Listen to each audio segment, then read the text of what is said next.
and I'll let you go. And you guys know, I could talk all day long. But uh, if the one thing a lot of people forget about Henry Kissinger, besides just the foreign policy stuff, is people forget his pivotal role in NAFTA and how he hollowed out most of the Midwest. Yeah, that Kissinger was one of the earlier architects. There was I can't even remember what the framework for the first trade agreement was. That was something that Kissinger put together at the UN Mm-hmm. before NAFTA was even a pipe dream. And then, like in the late '80s, they proposed the NAFTA 1.0. George H.W. Bush tried to get Mm-hmm. it through Congress. The same Democrats that a couple of years later would be proponents of NAFTA as ratified by Bill Clinton's Congress were screaming, "This is going to kill manufacturing in the Mm-hmm. Midwest, the heartland," and blah, blah, blah, blah, blah. And then a couple of years later, once HW was out of office, they were able to get it in under Clinton. Yeah, Mm-hmm. exactly right, exactly right.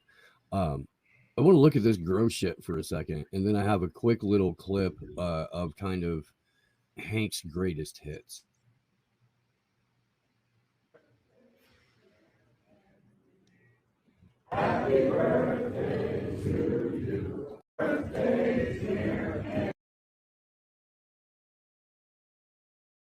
The look on her face is like, I hope he lets my child go after I deliver this cake. I mean, does Sarah Huckabee Sanders have a sister? Because it looks like I'm looking at. That was a fair question. Definitely a fair question. Um, she does. She looks a little bit nervous. Of course, Kissinger definitely not able to blow out 3 candles, let alone 100. But it's cute.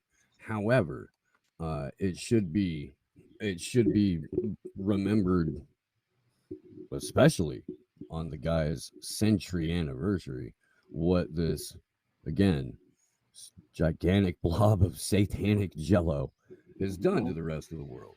Let me make sure that I've muted me so that this doesn't play. Henry Kissinger is somehow still alive, and in his lifetime, he's been responsible for some of the worst atrocities in the history of the world. As he turns 100 on Saturday, we wanted to recap just a few of the war crimes that stand as his true legacy. Under Nixon, Kissinger oversaw the massacre of millions in Vietnam, Cambodia, and Laos from 1969 to 1973. He was the mastermind behind the carpet bombing of Cambodia, which deliberately targeted civilians, personally approving all 3,875 bombing raids in Cambodia. And to this day, Laos remains the most bombed country in world history.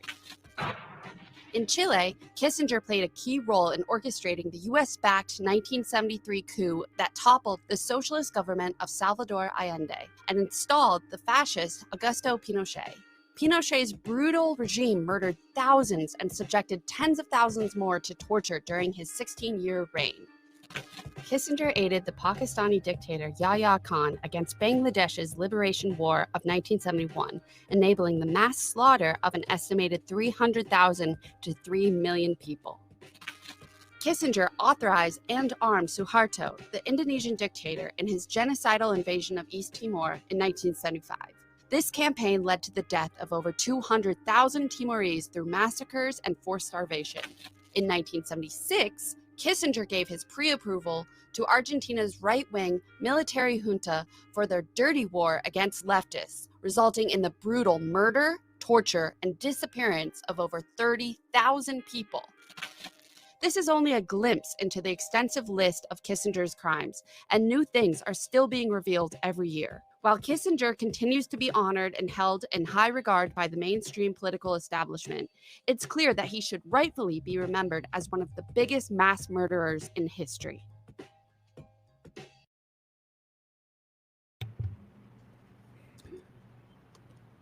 So this is just a friendly reminder that a year to the day after All Hank finally shuffles loose the mortar coil, I'm throwing a party. And I'm throwing a party every day on that year, each year after. And you're all welcome to come. There will be punch and pie. I promise we'll join hands and sing hymns of praise. I'm down, man. I don't celebrate normal holidays, but I'm all in for making that one. One of my favorite things is seeing all of the old ladies come out with cakes on the anniversary of Margaret Thatcher's death in the UK. It's just so heartwarming to me that I'm like, well, we should definitely do something for Kissinger. Yeah, it feels like did see there's a guy on Twitter who posts a champagne bottle and it just says Kissinger on the lid. Yeah. I mean, come on. And then at the same time, there's still this crazy shit where people will interview him. And okay, it's only 30 seconds or something like that. He's shrunk almost all the way down to his tits now. It's insane that like the top of his head is basically level with his shoulders. I mean, are we really? Is it possible that there's like an Ant-Man sized human being and that's just sort of a shell at this point? And he doesn't have a heart, man. So it's like there's plenty of room.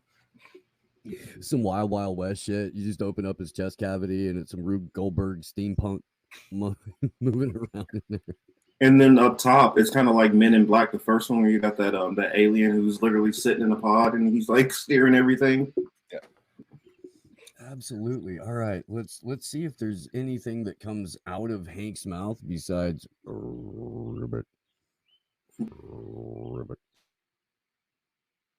If a president were to come to you and say, Henry, would you fly to Moscow and talk to Putin? I would be inclined to do it, yes. But I would be an advisor, not an active person. Now that China has entered the negotiation, it will come to a head. I think by the end of the year, we will be talking about negotiating processes and even actual negotiations.